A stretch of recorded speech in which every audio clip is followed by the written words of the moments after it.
क्या फायदा है इतने बड़े विला का, इतनी दौलत, इतनी शोहरत और इस अल्ट्रा लग्जरी लाइफ का, जब हमारे घर के आंगन में ही सन्नाटा पसरा हुआ है। आज आप ऐसी बातें क्यों कर रहे हैं राघव जी? अरे क्या ठीक हो जाएगा, जाकर देखो उन कमरों का हाल। हमारी बड़ी बेटी मीरा 29 साल की हो गई है। कभी जो कोडिंग में घंटों बिताती थी, आज उसके कमरे में 3-3 मॉनिटर स्क्रीन्स लगी हुई हैं। पर बेचारी ने कब से अपने बालों में कंघा तक नहीं किया है। वो इस ट्रॉमा से निकल ही नहीं पा रही। और हमारी रिया का कमरा देखा आपने? रिया का हाल तो उससे भी बुरा है। पूरे कमरे में सामान बिखरा पड़ा है, कहीं रिंग लाइट टूटी पड़ी है, कहीं ट्राइपॉड पड़े हैं। वो बस बिस्तर पर लेटी छत को ताकती रहती है। हाथ में फोन है और बस उसी अयान की फोटो देखती रहती है। सान्या का वजन भी तो कितना बढ़ गया है। हमारी एड्स एक्सपर्ट सान्या इस स्ट्रेस में पागलों की तरह खा रही है। बिस्तर पर चिप्स के पैकेट और चॉकलेट के रैपर का ढेर लगा है। और ईशा, वो विजुअल आर्टिस्ट, ग्राफिक डिजाइनर, जिसने रंगों से ही नाता तोड़ लिया, सिर्फ काले कपड़े पहनती और गुमसुम रहती है। और सबसे छोटी तान्या तो इतनी चिड़चिड़ी हो गई है कि छोटी छोटी बात पर अपनी बहनों से लड़ती है और अपनी किस्मत को कोसती है। जिसे लग्जरी लाइफ की ऐसी आदत थी, आज देखो उसने अपना क्या हाल बना लिया है। मंजू, मैं तो हार गया हूँ। हमारी लड़कियों की किस्मत में शायद यही लिखा था। लेकिन अब हम भी क्या कर सकते हैं? सब कुछ करके देख लिया, लेकिन ये लड़कियां कुछ भूलना ही नहीं चाहती। दोनों पति पत्नी आपस में बात कर रहे होते हैं, तभी उनका नौकर रामू उनके पास आता है। मेम साहब, खाना लग गया है, चलिए खाना खा लीजिए। रामू, जाओ बेटियों को बोलो कि खाना लग गया है, आज सब साथ बैठकर खाना खाएंगे। जी साहब, मैं अभी जाकर बोलता हूँ। रामू डरते डरते सीढ़ियों की तरफ बढ़ता है। वो सबसे बड़ी बेटी मीरा के कमरे के बाहर रुकता है और दरवाजा खटखटाता है। मीरा दीदी, वो साहब कह रहे थे कि खाना लग गया है, नीचे आ जाइए। अचानक दरवाजा झटके से खुलता है। मीरा के बाल बिखरे हैं, आंखों के नीचे काले घेरे हैं। क्या है? यहाँ आने की हिम्मत कैसे हुई तुम्हारी? 100 बार समझाया है ना। मीरा नौकर के मुंह पर ही जोर से दरवाजा पटक देती है। रामू पीछे की तरफ गिरते गिरते बचता है। वो घबराकर दूसरी बेटी रिया के कमरे की तरफ बढ़ता है। रिया बिटिया, खाना। अचानक अंदर से एक भारी ट्राइपॉड हवा में उड़ता हुआ आता है और सीधे दरवाजे पर जाकर लगता है। निकल जाओ यहाँ से, मुझे किसी से बात नहीं करनी।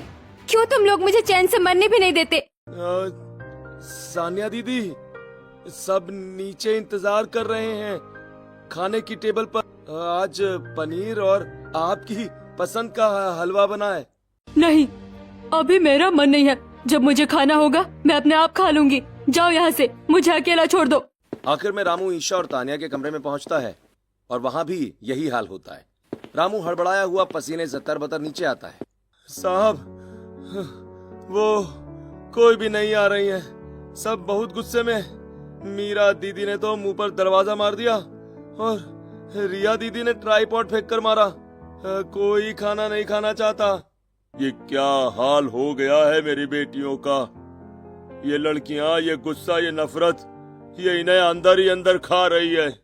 राघव जी अपनी बेटियों को लेकर परेशान होते हैं। इस समय उनसे मिलने के लिए उनके दोस्त दीनदयाल जी आते हैं और उन्हें परेशान देखकर उनकी परेशानी पूछते हैं। अरे राघव, इतना परेशान क्यों हो रहा है? चेहरे की लकीरें बता रही है कि तू अंदर से बहुत दुखी है। क्या हुआ? क्या बताऊं दीनदयाल, ये महल अब महल नहीं रहा, एक अस्पताल बन गया है। मेरी 5 बेटियां जो कभी मेरी जान थीं, आज उन्हीं से बात करने में डर लगता है। सब चिड़चिड़ी हो गई हैं, कोई खाना नहीं खाना चाहती। मुझे तो डर है कि ये गुस्सा इन्हें अंदर ही अंदर खत्म ना कर दे। राघव, जब जड़ें ही बीमार हो तो पेड़ों पर फल नहीं आते। लेकिन इनकी ये हालत हुई कैसे? दीनदयाल जी की बात सुनकर राघव जी उनको 1 साल पहले की कहानी सुनाते हैं। 1 साल पहले एक बहुत बड़ा और आलीशान ऑफिस है, जहां चारों तरफ कांच की दीवारें हैं। मीरा एक लग्जरी मीटिंग रूम में बैठी है। उसके सामने कई बड़े क्लाइंट्स हैं। वो आत्मविश्वास के साथ फाइल्स साइन कर रही है। ओके मिस्टर मल्होत्रा, आपकी वेबसाइट का ब्लूप्रिंट तैयार है। फिक्र मत कीजिए, मैं वादा करती हूँ कि आपकी वेबसाइट इंडिया की नंबर 1 आयुर्वेदिक वेबसाइट बनेगी। यूजर इंटरफेस ऐसा होगा कि कोई भी एक बार देखेगा तो भूल नहीं पाएगा। मीरा पास खड़े वेटर की तरफ इशारा करती है। मेरे लिए एक स्ट्रॉन्ग ब्लैक कॉफी बनाकर लाओ। Make it quick. वेटर तुरंत समझ जाता है और मशीन से ताजा ब्लैक कॉफी लेकर उसे सर्व करता है। मीरा कॉफी का घूंट लेते हुए अपनी वेबसाइट के कोड्स पर ध्यान देने लगती है। वहीं दूसरी तरफ एक आधुनिक स्टूडियो में रिया रिंग लाइट और कैमरों के बीच खड़ी है और एक प्रमोशनल रील शूट कर रही है। हेलो दोस्तों, क्या आप भी अपनी ब्रांड वैल्यू बढ़ाने और कस्टमर को रिटेल करने की समस्या से जूझ रहे हैं? अगर ऐसा है तो आपके लिए इससे बेटर प्लेटफॉर्म नहीं हो सकता। याद रखिए, सही कंटेंट ही सही पहचान है। तो आज ही हमसे जुड़े। रील खत्म होते ही वो अपनी टीम की तरफ मुड़ती है और कॉन्फिडेंस के साथ अगली स्क्रिप्ट डिस्कस करने लगती है।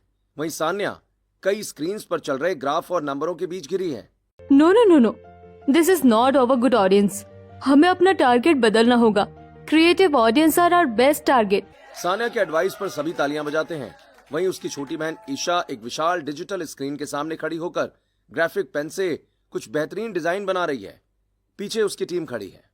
वाओ मैम, आपके ग्राफिक्स तो एकदम कमाल के होते हैं। आपके ग्राफिक्स को देख के ये तो क्लाइंट्स एक ही बार में अप्रूव कर देंगे। ईशा मुस्कुराते हुए अपने डिजाइन में अंतिम टच देती है और सबसे छोटी तान्या भी अपनी टीम के साथ कीवर्ड्स और रैंकिंग चार्ट्स पर चर्चा कर रही है। अगर हमें गूगल के टॉप पर रहना है तो हमें इन कीवर्ड्स को क्रैक करना ही होगा। हमें स्लो नहीं, सुपर फास्ट होना पड़ेगा। शाम के समय पांचों बहनें अपनी अपनी लग्जरी कारों से ऑफिस से लौटने के बाद डाइनिंग टेबल पर बैठी हैं। नौकर उनके लिए ताजा जूस और स्नैक्स सर्व कर रहा है।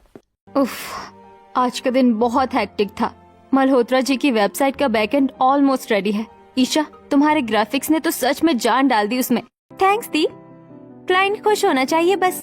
और मैंने कीवर्ड्स ऐसे सेट किए हैं कि कल सुबह तक वेबसाइट रैंक करने लगेगी। एड्स का रिस्पांस भी बहुत तगड़ा आ रहा है। कन्वर्जन रेट देखकर तो मेरी टीम भी हैरान है। अच्छा ओके, सुनो सब, आज ऑफिस में एक बहुत ही बड़ा और एक्साइटिंग ऑफर आया है। एक दुबई बेस्ड क्लाइंट है, अयान। उनका एक बहुत बड़ा विजन है। वो एक AI आधारित करियर काउंसलिंग प्लेटफॉर्म लॉन्च करना चाहते हैं। प्रोजेक्ट करोड़ों का है। दुबई क्लाइंट साउंड्स इंटरेस्टिंग, पर इतना बड़ा प्रोजेक्ट तुम अकेले कैसे हैंडल करोगी? वही तो, इसमें मुझे एक बहुत ही बड़ी और एक्सपर्ट टीम की जरूरत पड़ेगी। कंटेंट और मार्केटिंग मैं देख लूंगी, पर बाकी चीजों के लिए मुझे बाहर से वेंडर्स ढूंढने होंगे। रिया, तुम बाहर टीम ढूंढने की सोच भी कैसे सकती हो? हम पांचों बहनें किस दिन काम आएंगे? बिल्कुल, एड्स और टारगेट ऑडियंस मैं संभालूंगी। मुझे पता है कि इंटरनेशनल मार्केट में कैसे एड्स चलाने हैं। और SEO की जिम्मेदारी मेरी। मैं गारंटी देती हूँ कि अयान का ये प्लेटफॉर्म गूगल के हर सर्च में टॉप पर होगा। और मैं उसका पूरा विजुअल इंटरफेस और ब्रांडिंग डिजाइन करूंगी। ऐसा लुक दूंगी कि दुबई वाले भी देखते रह जाएंगे। और वेबसाइट का पूरा आर्किटेक्चर और कोडिंग मैं संभालूंगी। हमें किसी बाहरी टीम की जरूरत नहीं है रिया, हम जैन सिस्टर्स ही काफी हैं। परफेक्ट। मैं पूरी स्ट्रेटेजी और कंटेंट प्लानिंग बनाऊंगी। तो फिर ये फाइनल रहा, हम पांचों मिलकर इस प्रोजेक्ट पर काम करेंगे। जैन सिस्टर्स का ये अब तक का सबसे बड़ा धमाका होगा। Yes for sure, yes for sure, yes for sure, yes for sure, yes for sure.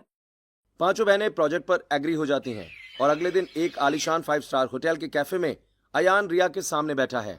हे रिया, तुम्हारी स्ट्रेटेजीज वाकई कमाल की हैं। मुझे यकीन है कि दुबई में हमारा प्लेटफॉर्म तहलका मचा देगा।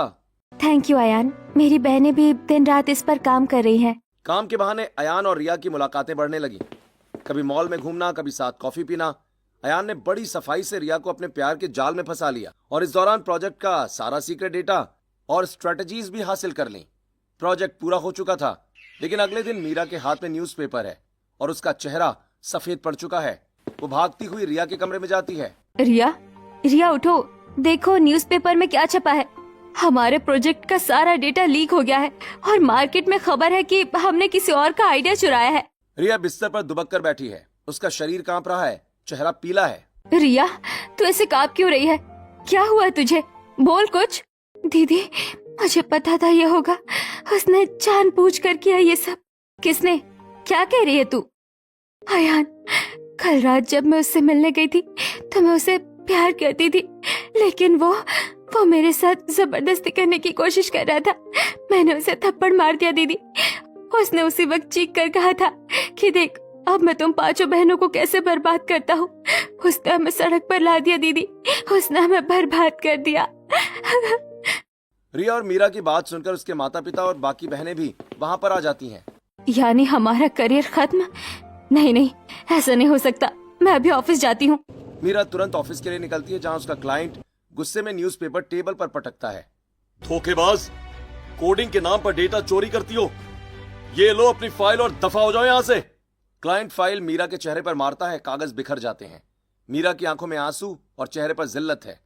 इसी तरह सानिया, रिया और तानिया के साथ भी वही होता है और पांचों बहनें इस बदनामी और ट्रॉमा में खुद को कैद कर लेती हैं।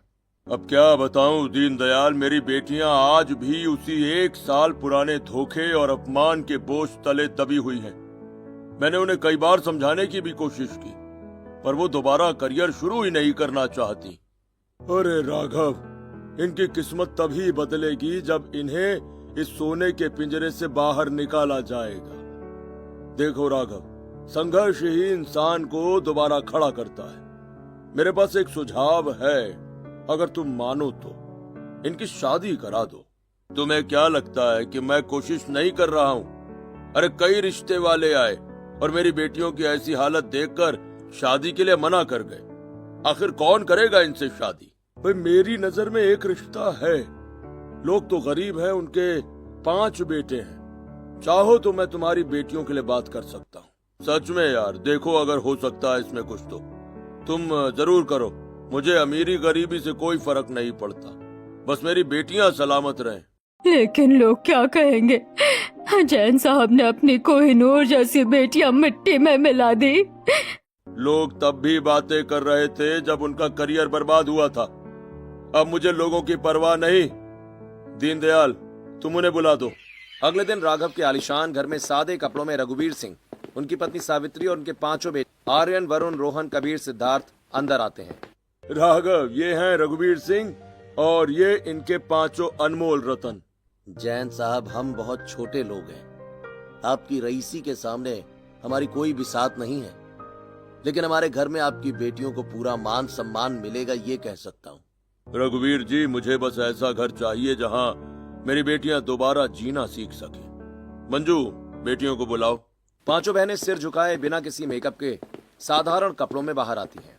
कितनी सुंदर बच्चियां हैं। राघव भाई साहब, अगर आपको ऐतराज ना हो तो हम अपनी 5 बहुएं यहीं से ले जाना चाहते हैं। मुझे और क्या चाहिए रघुवीर जी, रिश्ता पक्का समझिए। आज से मेरी बेटियां आपकी हुई। रघुवीर सिंह का परिवार रिश्ता पक्का करके चला जाता है। उसके बाद डैड, आपने क्या सोचकर उन लोगों को हाँ कहा? वो लोग इतने गरीब हैं, वहाँ कोई फैसिलिटी नहीं होगी डैड। हम तो यहाँ बिना एसी के सो नहीं सकते और आप हमें गरीब घर में भेज रहे हैं। कौन सी सुविधाओं की बात कर रही हो तुम? इस विला में सारी सुख सुविधाएं हैं, पर क्या तुम यहाँ चैन से सोती हो? तुम लोग यहाँ इंसान बनकर नहीं बल्कि जिंदा लाश बनकर रह रही हो। पर राघव जी, इतनी सादगी से। मुझे ऐसी रईसी नहीं चाहिए मंजू, जो मेरी बेटियों की मुस्कान छीन ले। 5 बहनों की शादी तय हो जाती है। कुछ दिनों के बाद एक सादा सा सजा हुआ गार्डन है। एक ही बड़ा सा मंडप सजा है, जहां 5 बहनें मीरा, रिया, सान्या, ईशा और तान्या दुल्हन के जोड़े में बैठी हैं। उनके सामने उनके दूल्हे आर्यन, वरुण, रोहन, कबीर और सिद्धार्थ बैठे हैं। 5 की वरमाला के बाद फेरे होते हैं और बहुत ही सादगी से सभी की शादी हो जाती है। विदाई के समय 5 बहनें अपने माता पिता के गले लगकर रो रही हैं। मेरी बात ध्यान से सुनो बच्चों, आज इस देहरी को पार करने के बाद तुम जैन सिस्टर्स नहीं हो। आज के बाद तुम 5 एक गरीब घर की बहुएं हो। अपना ध्यान रखना और घर को संभालना। अब एक नई शुरुआत करो बच्चों। अपने ससुराल को अपना घर समझना और याद रखना, मेहनत कभी बेकार नहीं जाती। 5 बहुएं विदा हो जाती हैं और अपने ससुराल में टैक्सी से पहुंचती हैं। एक बहुत ही तंग और पतली गली है, धूल उड़ रही है और आसपास पुराने छोटे छोटे मकान हैं। टैक्सी रुकती है और 5 बहनें मीरा, रिया, सान्या, ईशा और तान्या बाहर निकलती हैं। ओह गॉड, यहाँ कितनी स्मेल है। डैड ने हमें कहाँ भेज दिया? चुप रहो तान्या, अब यही हमारा नसीब है। सामने एक छोटा सा घर है जिसकी दीवारें पुरानी हैं और पेंट उखड़ा हुआ है। द्वार पर सासू माँ सावित्री देवी कलश और थाली लेकर खड़ी हैं। आओ आओ मेरी बहुओं, आज तो मेरा घर धन्य हो गया। एक साथ मेरे घर में 5 लक्ष्मी आई है। सावित्री एक एक करके सबका गृह प्रवेश करवाती हैं। पांचों बहनें जैसे ही अंदर कदम रखती हैं, वो एक दूसरे की शक्ल देखने लगती हैं। हे भगवान, हम कहाँ आ गए? इतना छोटा घर। हमारे विला में तो इससे बड़ा स्टोर रूम था। ये घर तो शुरू होते ही खत्म हो गया। यहाँ पांचों के कमरे कहाँ होंगे? मुझे तो अभी से घुटन हो रही है। उसी समय बाहर गली मोहल्ले की औरतें कांति विमला खड़ी होकर बड़े गौर से इन बहुओं को देख रही हैं और आपस में कानाफूसी कर रही हैं। अरे विमला, सुना शहर के बहुत बड़े रईस की बेटियां है ये, पर शक्ल से तो सब मरी मरी सी लग रही है। पता नहीं कौन सी मजबूरी होगी उस बाप की जो इन्हें इस गरीब खाने में पटक दिया।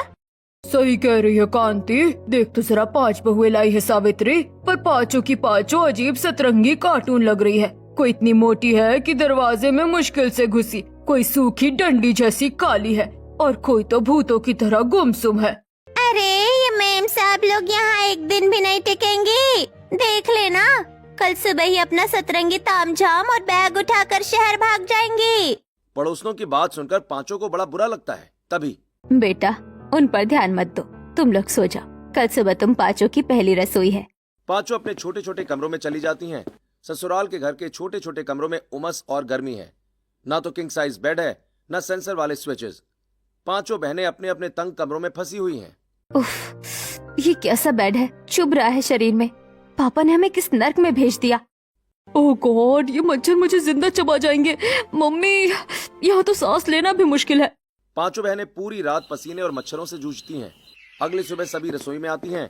रसोई बहुत छोटी है, जिसकी दीवारें धुएं से काली पड़ चुकी हैं। पांचों बहनें अपनी महंगी सिल्की साड़ियों में वहां खड़ी हैं, जो पसीने से चिपक रही है। रसोई में पैर रखने की जगह नहीं है। ये स्टोव है या कोई करप्टेड सर्वर? जल क्यों नहीं रहा? दीदी, ये कोई कोडिंग नहीं है जिसे आप क्रैक कर लोगी। इसे जरा झटको, शायद तब चले। मुझे चक्कर आ रहे हैं। यहाँ इतनी हीट है कि मेरा बीपी लो हो रहा है, और ये तेल कितना चिपचिपा है। हम तो सिर्फ ऑलिव ऑयल खाते थे, ये क्या है? माय गॉड, मेरा मैनिक्योर पूरा खराब हो गया। ये आटा है या फेविकोल, छूट ही नहीं रहा। मैं गूगल पर दाल तड़का सर्च कर रही हूँ, पर यहाँ तो नेटवर्क ही नहीं आ रहे। शिट।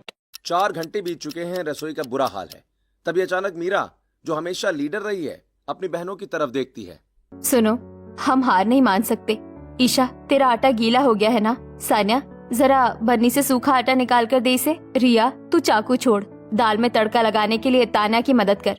पांचों एक दूसरे की मदद कर रही हैं। कोई दाल में जीरा डाल रही है, कोई जली हुई रोटियों को बेल रही है। थोड़ी देर बाद पांचों बहनें सिर झुकाए थालियां लेकर आती हैं। थाली में टेढ़ी मेढ़ी काली रोटियां हैं, दाल थोड़ी जली हुई है, और सब्जी में गलती से नमक की जगह चीनी पड़ गई है। हलवा सूप जैसा पतला है।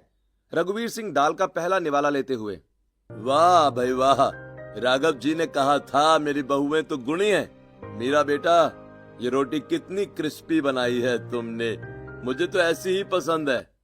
और ये दाल, इसमें जो ये धुएं का सौंधापन है, वो तो ढाबे की याद दिला रहा है। कमाल है। वैसे ये सब्जी थोड़ी मीठी है, पर बहुत अलग और बहुत अच्छी लग रही है।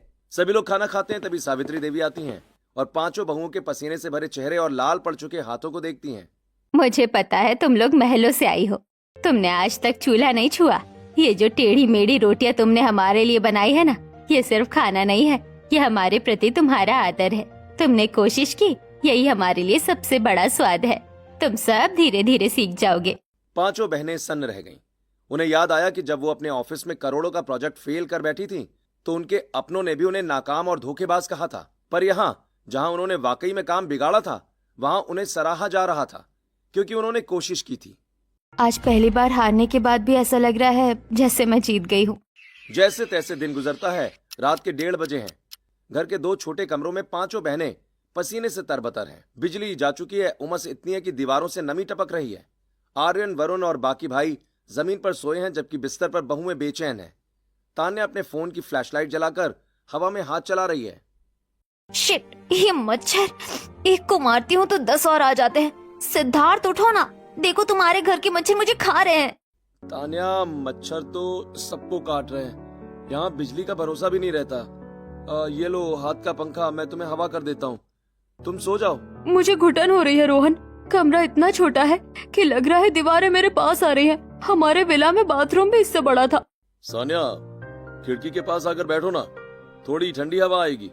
मैं जानता हूँ तुम्हें आदत नहीं है, पर धीरे धीरे ये छोटा घर भी तुम्हें अपना लगने लगेगा।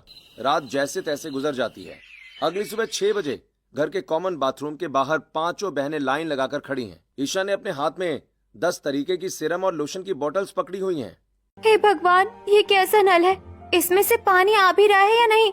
और यहाँ बोतलें रखने की जगह तक नहीं है। मेरा 15,000 का सीरम इस गंदी स्लेब पर रखूं? ईशा, ये नल थोड़ा ढीला है, मैं ठीक कर दूंगा, तुम चिंता मत करो। मेरे हाथ देखो कबीर, रात भर में रैशेस हो गए हैं। और ये कॉमन बाथरूम, हम लाइन लगाकर नहाएंगे? डैड ने हमें कहाँ पटक दिया? सभी के नहाने के बाद घर के आंगन में चटाई बिछी है।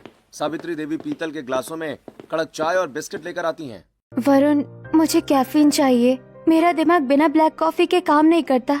ये दूध वाली मीठी चाय मुझे माइग्रेन दे देगी। रिया, ये चाय पियोगी तो सारा माइग्रेन भाग जाएगा। इसमें अदरक और इलायची माँ ने कूट कूट कर डाली है। और ये बिस्किट, इन्हें चाय में डुबो कर खाओ, ये किसी मफिन से कम नहीं लगेंगे। मुझे तो स्ट्रेस में फास्ट फूड खाने की आदत है, और यहाँ पिज्जा तो छोड़ो, यहाँ तो ब्राउन ब्रेड भी नहीं है। क्या मैं ये खा पाऊंगी? बहू, तू चिंता मत कर। भले ये खाना सादा है, पर इसमें कोई मिलावट नहीं है। तो 2 दिन ये खाएगी ना, तेरी सारी सुस्ती भाग जाएगी। पांचों बहनों का ससुराल में हर दिन ऐसे ही स्ट्रगल करते हुए गुजर रहा था। शाम के समय पांचों बहनें छत पर खड़ी हैं। सबने अपने हाथ हवा में ऊपर उठाए हुए हैं और फोन नचा रही हैं ताकि एक व्हाट्सएप मैसेज जा सके। यहाँ वाईफाई क्या मोबाइल नेटवर्क भी करियर की तरह गायब है? एक फोटो अपलोड करने के लिए मुझे टंकी पर चढ़ना पड़ेगा क्या? तान्या, तान्या, छत के उस कोने पर जाओ, वहाँ पर एक खंबा है, वहीं सिग्नल मिलते हैं। हम दुनिया को सर्च इंजन ऑप्टिमाइजेशन सिखाते थे, और आज खुद सिग्नल के लिए ऑप्टिमाइजेशन कर रहे हैं। रात के समय आंगन में सभी बैठे हैं। रघुवीर सिंह अपनी बहुओं के चेहरे देखते हैं जो थकी हुई हैं, पर कहीं ना कहीं सादगी को देख रही हैं। बहुओं, हमें पता है कि ये घर तुम्हारे लिए छोटा है, पर याद रखना, मकान की दीवारें छोटी हो सकती हैं, लेकिन इस घर की छत के नीचे तुम्हारा सम्मान कभी छोटा नहीं होगा। मेरा ये संघर्ष सिर्फ तुम्हारा नहीं है, हम पांचों भाई तुम्हारे साथ हैं। पांचों बहुएं ससुराल में बमुश्किल दिन काटती हैं। एक दिन दोपहर के समय घर के बाहर चबूतरे पर सावित्री देवी कपड़े सुखा रही हैं। तभी मोहल्ले की कांति और बिमला वहां से गुजरती हैं। क्यों सावित्री, घर में 5-5 बहुएं आए हैं, पर फिर भी तो खुद कपड़े सुखा रही है। सुना है शहर के रईस की बिगड़ी हुई बेटियां हैं, काम धाम तो कुछ आता नहीं होगा। और घर का क्या हाल बना रखा है? 10-12 लोग एक ही छोटे से घर में घुसे हुए हैं। सावित्री, तेरा ये घर नहीं रेलवे स्टेशन का वेटिंग रूम लगता है। इतनी भीड़ भाड़, कैसे रह लेते हो इस गंदगी और शोर में? अच्छी, अरे सावित्री, सच तो ये है कि तुम्हारा घर अब घर नहीं जिला बन गया है। तुम पहले से इतने करीब थे, अब ये 5 बहुएं और ले आए। बेचारी बहुओं की किस्मत कितनी फूटी है। मीरा और रिया ये सब सुनकर और बर्दाश्त नहीं कर पाती। वो दोनों तेजी से घर के बाहर निकलती हैं। उनके पीछे बाकी 3 बहनें भी हैं। सावित्री देवी घबरा जाती हैं। मिसेस कांति, आवाज नीचे। हमारे घर की शांति और जगह की फिक्र आपको करने की जरूरत नहीं है। हमारा घर छोटा है क्योंकि हम साथ रहना जानते हैं। आप जैसे लोगों की तरह दूसरों के घरों में ताक झांक करके अपनी जिंदगी बर्बाद नहीं करते। और रही बात हमारी सासू माँ की, तो याद रखिएगा, वो इस घर की नींव है। अगर अगली बार आपने उनके खिलाफ या इस घर के खिलाफ एक शब्द भी बोला, तो मैं वो डिजिटल रिकॉर्डिंग दिखाऊंगी कि पूरा मोहल्ला आप पर थूकेगा। कांति और बिमला हक्का बक्का रह जाती हैं और चुपचाप वहां से खिसक लेती हैं। सावित्री देवी की आंखों में आंसू आ जाते हैं। उसी रात कमरे में हल्की सी मोमबत्ती जल रही है। मीरा पसीने से बेहाल है और खिड़की के पास बैठी है। उसका पति आर्यन आता है और उसे हाथ के पंखे से हवा करने लगता है। हे मीरा, तुम यहाँ बैठी हो, मच्छर बहुत हैं, अंदर आ जाओ। अंदर और घुटन है आर्यन।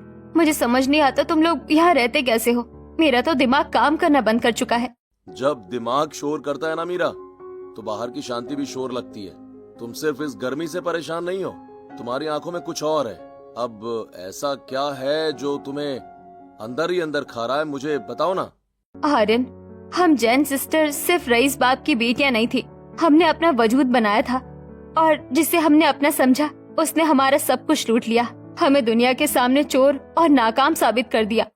मीरा, कोडिंग में जब एरर आता है तो तुम पूरा कंप्यूटर नहीं फेंकती ना, सिर्फ उस कोड को ठीक करती हो। अयान तुम्हारी जिंदगी का एक गलत कोड था, उसे डिलीट करो। पास्ट को पकड़कर बैठोगी तो फ्यूचर कभी अपलोड नहीं होगा। हम सब तुम्हारे साथ हैं यार, तुम बस एक कदम बढ़ाओ। आर्यन की तरह ही बाकी के भाई भी अपनी पत्नियों को ऐसे ही मोटिवेट करते हैं। अगले दिन सुबह पांचों बहुएं उदास बैठी हैं। ससुर रघुवीर सिंह उन्हें बुलाते हैं। बहुओं, आज तुम सबको हमारे साथ खेत चलना होगा, वहाँ तुम कुछ देखोगी। रघुवीर सिंह पांचों बहुओं को खेत लेकर जाते हैं और वहां जाकर एक सूखे हुए पौधे की तरफ इशारा करते हैं जिसे दोबारा खाद देकर सींचा गया है और उसमें छोटी सी कली आ रही है। ये पौधा पिछले साल की ओलावृष्टि में पूरा मर चुका था बेटा। सबको लगा था कि ये खत्म हो गया है, पर हमने उम्मीद नहीं छोड़ी। आज देखो, इसमें फिर से जान आ रही है। तुम पांचों भी मेरे लिए इस पौधे जैसी हो बिटिया। दुनिया ने तुम्हें मुरझाया हुआ समझ लिया है। अपनी काबिलियत को अपनी पहचान मत बनाओ, उसे अपनी ताकत बनाओ बेटा। पांचों अपने ससुर जी की बात गहराई से सुनती हैं और उसी रात रिया अपने पुराने टूटे हुए ट्राइपॉड की फोटो देख रही है। रिया, मैंने सुना है कि तुम बहुत अच्छा लिखती हो। गांव की ये महिलाएं जो अचार और पापड़ बनाती हैं, क्या तुम उनके लिए कुछ लिख सकती हो, ताकि शहर के लोग जान सकें कि असली मेहनत होती कहाँ पर है और कैसे होती है? वरुण, मैं कैसे करूँगी? मेरे पास तो अब कुछ भी नहीं है। ये लो ना, पुराना है पर काम करेगा। तुम शुरुआत करो, बाकी मैं संभाल लूंगा। तुम सिर्फ एक कंटेंट राइटर नहीं हो रिया, तुम हमारी हिम्मत बन सकती हो। पांचों के ससुराल वाले और पति उन्हें लगातार इसी तरह मोटिवेट करते हैं और एक दिन ससुराल की छत पर पांचों बहनें अपने पतियों के साथ खड़ी हैं और वो सब मिलकर अपने पुराने प्रोजेक्ट फेलियर के पेपर्स जला देती हैं। आज से अयान का नाम हमारी जिंदगी से खत्म।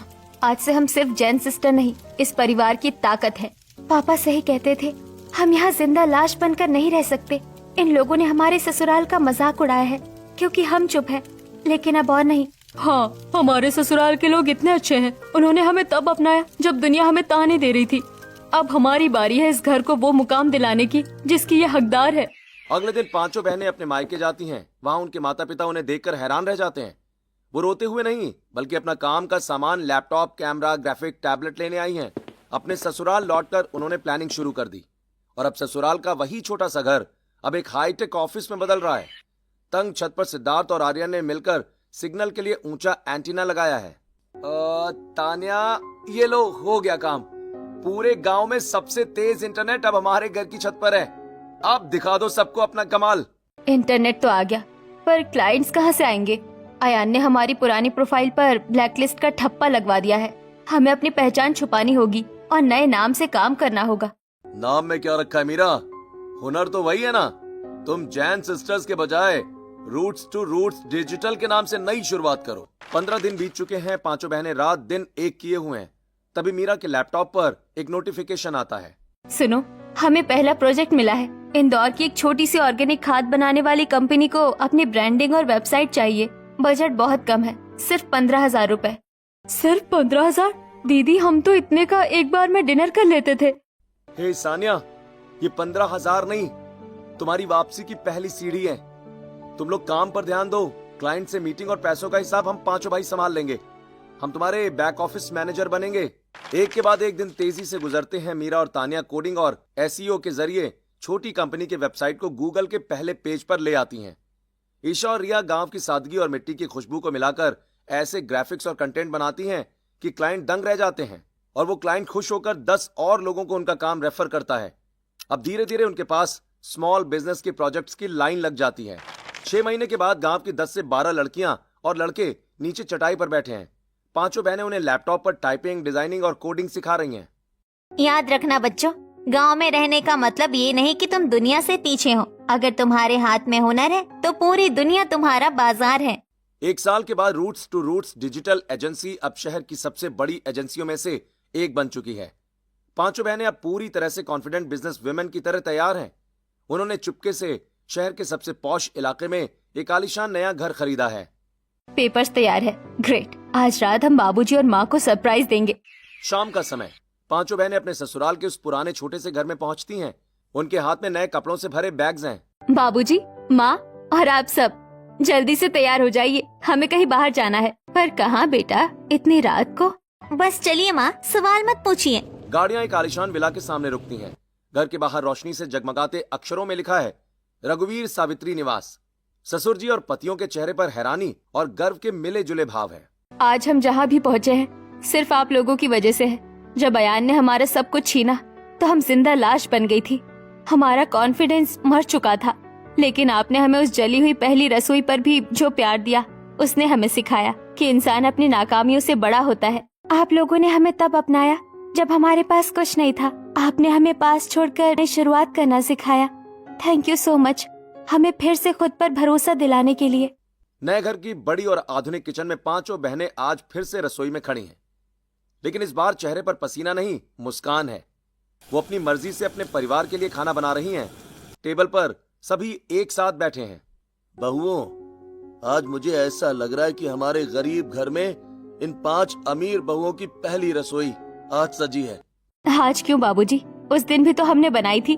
उस दिन तुम मजबूरी और परंपरा के दबाव में रसोई में गई थी बेटा, लेकिन आज तुमने अपनी खुशी, अपनी सफलता और अपने प्यार से हमारे लिए ये खाना बनाया है। अमीर घर से आई ये 5 बहुएं जब गरीब ससुराल पहुँची तो क्या आपको भी लगा था कि ये कभी टिक नहीं पाएंगी? या क्या आपने कभी महसूस किया है कि परिवार का एक छोटा सा सपोर्ट आपको डिप्रेशन से बाहर निकालकर फिर से सफल बना सकता है? कमेंट में बताइए।